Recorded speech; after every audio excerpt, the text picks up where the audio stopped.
حسبي ربي جل الله ما في قلبي غير الله نور محمد صلى الله لا إله إلا الله حسبي ربي جل الله ما في قلبي. میں آقا علیہ السلام فرماتے ہیں کہ میں جب وہاں پہنچا عرش معلیٰ پر میری رب سے ملاقات ہوئی. اللہ نے اپنے پردے ہٹا کر مجھے اپنا دیدار عطا فرمایا. جب ملاقات ہوئی تو حضور فرماتے ہیں میں نے پہلے جملہ یہ کہا التحیات للہ والصلوات والطیبات. میں نے یہ اللہ کی بارگاہ میں اس طرح سلام کیا. میرے رب نے آگے فرمایا السلام علیکہ ایھا النبی ورحمۃ اللہ وبرکاتہ. پھر حضور فرماتے جب رب نے فرمایا السلام علیکہ ایھا النبی ورحمۃ اللہ وبرکاتہ تو آگے میں نے پڑھا السلام علینا، مجھ پر بھی سلام، ہم پر بھی سلام، وعلی عباد اللہ الصالحین، جتنے بھی تیرے نیک بندے ہیں یا اللہ تیری طرف سے ان پر بھی سلام. حضور فرماتے ہماری ملاقات ہوئی. جب میں وہاں پہنچا، واقعہ میرا تو بہت وسیع ہے لیکن اختصار کے ساتھ تاکہ ساری باتیں ہو جائیں کہ حضور نے کہاں سے کہاں تک کا سفر کیا. پھر حضور فرماتے ہیں جب وہاں رب سے ملاقات ہوئی تو اللہ تعالیٰ نے راز و نیاز کی باتیں ہوتی رہی. بہت ساری ایسی باتیں تھیں جو راز کی باتیں تھیں حضور نے بیان نہیں فرمائی، اور کچھ چیزیں جو حضور نے بیان فرمائی. پھر میرے آقا فرماتے ہیں میرے رب نے مجھے 3 تحفے عطا فرمائے میری امت کے لیے. ایک سے ایک بڑھ کر بڑا تحفہ تھا. حضور فرماتے ہیں پہلا تحفہ تو مجھے یہ عطا فرمایا اللہ تعالیٰ نے سورہ بقرہ کی آخری آیتیں عطا فرمائی. سورہ بقرہ کی جو آخری آیتیں ہیں آمن الرسول بما انزل الیہ من ربی والمؤمنون، یہ جبرائیل لے کر نہیں آیا، یہ حضور کو اللہ تعالیٰ نے جبرائیل کے بغیر براہ راست خود عطا فرمایا. اکثر یہ سوال آتا ہے اسلامیات کا کہ جبرائیل امین کے علاوہ اللہ نے براہ راست کون سی آیتیں اتاری ہیں آقا علیہ السلام پر؟ تو یہ سورہ بقرہ کی آخری آیت ہے. حضور فرماتے ہیں دوسرا تحفہ میرے رب نے مجھے 50 نمازیں عطا فرمائیں جو ابتداء عطا فرمائیں، بعد میں 5 ہو گئی. 50 نمازیں عطا فرمائیں. تیسرا تحفہ حضور بیان فرماتے ہیں میرے رب نے مجھے یہ تحفہ عطا فرمایا ہے کہ محبوب آپ کی امت کا ہر وہ بندہ، آپ کو امتی ہر وہ بندہ کفر نہ کرے، شرک نہ کرے، میں رب اس کی بخشش کی ضمانت عطا فرماؤں. کیسے کیسے تحفے لیے جا رہے ہیں. کفر نہ کرے، کافر نہ ہو، بتوں کی عبادت نہ کرتا، مشرک نہ ہو، میں اس کو بخش دوں گا. حضور فرماتے ہیں یہ 3 تحفے میرے رب نے مجھے عطا فرمائے. اور پھر یہ جو سفر آگے حضور نے کچھ دیکھا بھی صحیح، اس پر بھی بات کرتے ہیں. میرے آقا فرماتے ہیں کہ یہ سارا جو سفر ہوا یہ ایک پلک جھپکنے سے پہلے ہوا.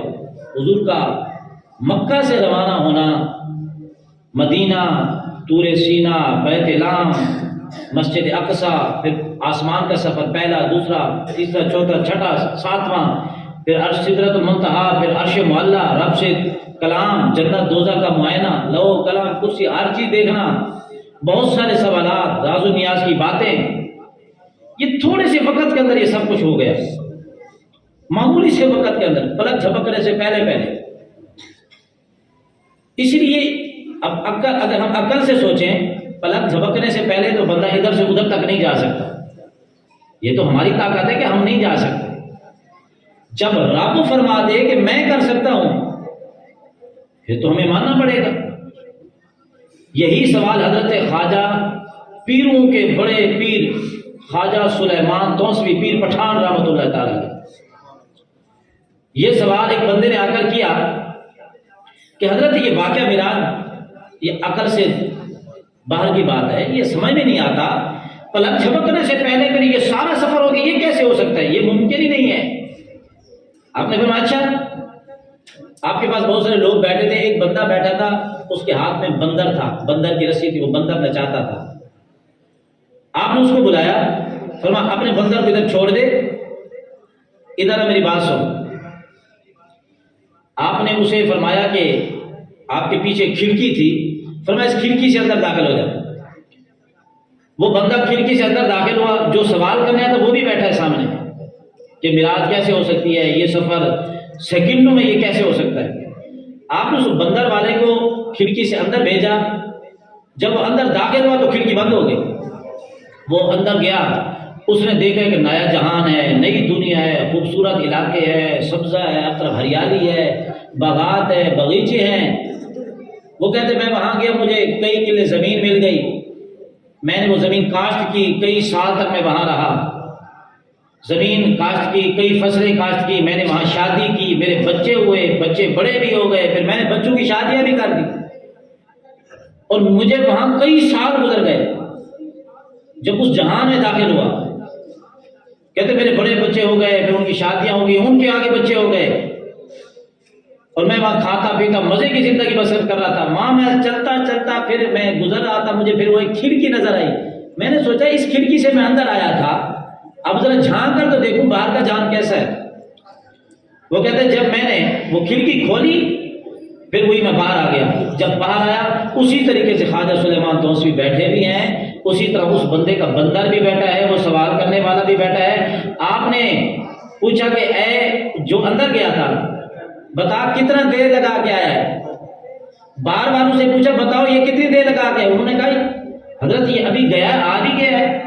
اس سے پوچھا تو کتنی دیر لگا کے، اس نے کہا بات سمجھ میں نہیں آتی، میں وہاں گیا، وہاں تو ہریالی تھی، سبزہ تھا، وہ تو جہان اور تھا، وہاں میں نے شادی بھی کی، میری زمین بھی تھی، میں نے زمین کاشت بھی کی، میرے بچے بھی ہوئے، میرے بچوں کے آگے پھر بچے بھی ہوئے، میں نے ان کی شادیاں کر دی، یہ تو مجھے وہاں اتنا عرصہ لگ گیا۔ آپ نے پھر اس جو سوال کرنے والا بیٹھا تھا، آپ نے فرمایا دیکھ یہ طاقت ہے خدا کے ایک ادنا سے بندے کی، خدا کی طاقت کا اندازہ کوئی لگا ہی نہیں سکتا۔ میں خدا کی طاقت کا کوئی اندازہ نہیں لگا سکتا، خدا کو پتا تھا، لوگ کہیں کی بات سمجھ بھی نہیں آتی۔ خدا نے جب یہ واقعہ بیان کیا تو اس کے شروع میں ٹھپا لگا دیا، مور لگا دی، سبحان الذی اسری بعبدہ۔ اے لوگوں میرا محبوب جو تمہیں کہے گا نا میں سفر کر کے آیا ہوں، معراج کر کے آیا ہوں، اعتراض نہ کرنا، کیونکہ میرے محبوب نے نہیں کہا کہ میں گیا ہوں، یہ دعویٰ میرے محبوب کا نہیں ہے، دعویٰ خدا کا ہے، میں لے گیا ہوں۔ اور فرمایا کہ میں لے گیا ہوں، میں طاقتور ہوں، میں سب کچھ کر سکتا ہوں، میں چاہوں تو کائنات کو کروڑوں سال کے لیے بھی ایک جگہ پہ روک سکتا ہوں، میری طاقت ہے یہ سب کچھ۔ فرمایا سبحان الذی، مجھ پر اعتراض کیا نہیں جا سکتا، میں ہر طرح کے اعتراضات سے پاک ہوں، کوئی بندہ مجھ پہ اعتراض کرنے کی جرات نہ کرے۔ تو اللہ تعالیٰ نے یہ بھی ہمیں حکم دے دیا، خدا پہ اعتراض نہیں ہو سکتا۔ حضور کو یہ سارا سفر کرایا گیا، آقا علیہ الصلوۃ والسلام جو ہے یہ سارے منزلیں طے کرتے کرتے خدا کی بارگاہ میں پہنچے۔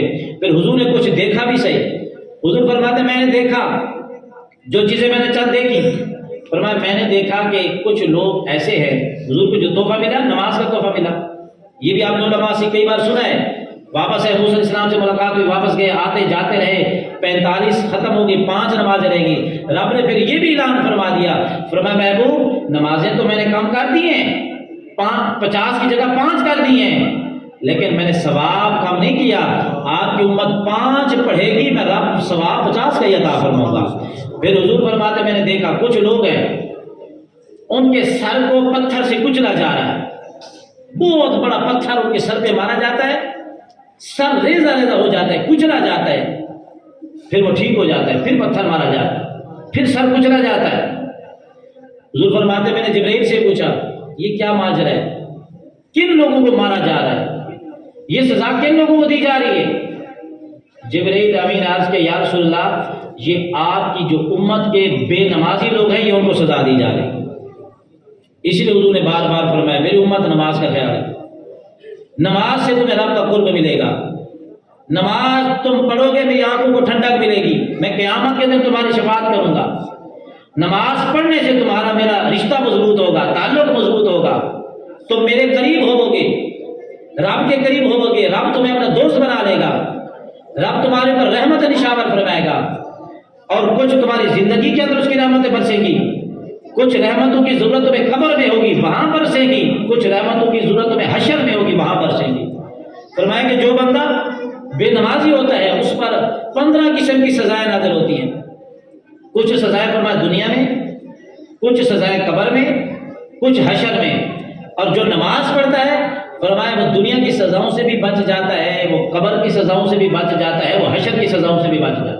یہ تھا حضور کا سفر معراج جو ہم نے بالکل اختصار کے ساتھ بیان کیا ہے۔ حضور کا مکہ سے رب کی بارگاہ میں جانا، انوار و تجلیات کی زیارت کرنا، پھر رب سے یہ نماز کا تحفہ لے کر اپنی امت کے پاس آنا اور اپنی امت کو آ کر بتانا میں رب کے سے ملاقات کر کے آیا ہوں، میرے رب نے مجھے یہ تحفہ دیا ہے۔ جو اس تحفے نماز کی جو ہے اس کا خیال کرے گا، اس کی حفاظت کرے گا، وہ دنیا میں بھی عزت کی زندگی رہے گا، مرتے وقت اسے کلمہ بھی نصیب ہوگا، قبر کی منزلیں بھی آسان ہوں گی، اور حشر کے میدان کے اندر جب وہ اللہ کی بارگاہ میں کھڑا ہوگا سب لوگ پریشان ہوں گے، اس نمازی کو کسی قسم کی کوئی پریشانی نہیں ہوگی۔